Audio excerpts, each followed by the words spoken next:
27 जुलाई 2024 को इजराइल के गोलन इलाके के मजदल शम्स में हिजबुल्लाह ने एक बहुत बड़ा हवाई हमला किया था।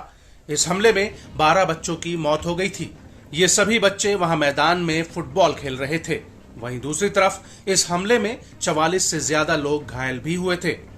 हालांकि हिजबुल्लाह ने इस हमले से इनकार करते हुए ये कहा था कि ये धमाका इजराइल के एयर डिफेंस सिस्टम आयरन डोम की इंटरसेप्टर मिसाइल फेल होने की वजह से हुआ था। लेकिन आईडीएफ ने हिजबुल्लाह के तर्क को काटते हुए कहा था कि इस हमले में उसे फलक रॉकेट के अवशेष मिले हैं, जिसका हमले में इस्तेमाल हुआ था।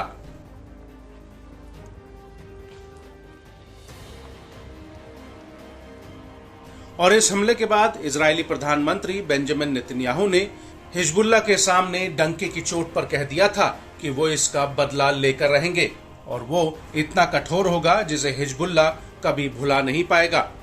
और अब इसी कड़ी में इजराइल ने लेबनान की राजधानी बेरूत के दक्षिणी इलाके में एक बड़ा हवाई हमला किया है।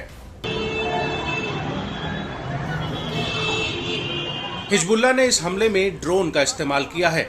इजरायली सेना का कहना है कि उसने इस हमले में हिजबुल्लाह के कमांडर फुआद शुक्र को निशाना बनाया है, जो मजदल शम्स हमले का मास्टरमाइंड था।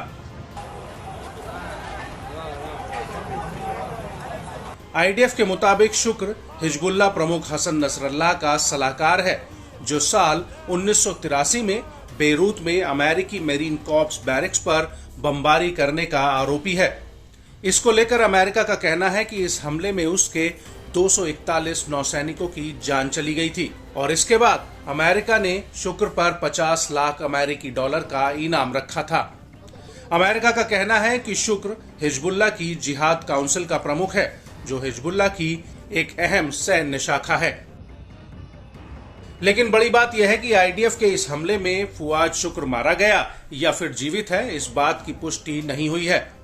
लेकिन बेरूत में 2 सीनियर सुरक्षा सूत्रों ने न्यूज एजेंसी रॉयटर्स को बताया कि शुक्र इस हमले में जिंदा बच गया है।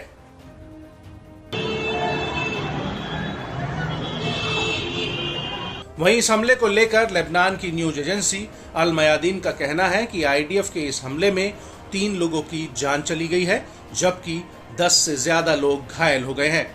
अल मयादीन के मुताबिक ये हमला बेरूत के हैरत हरेक इलाके में हुआ है, जो दक्षिण बेरूत की एक घनी आबादी वाला क्षेत्र है।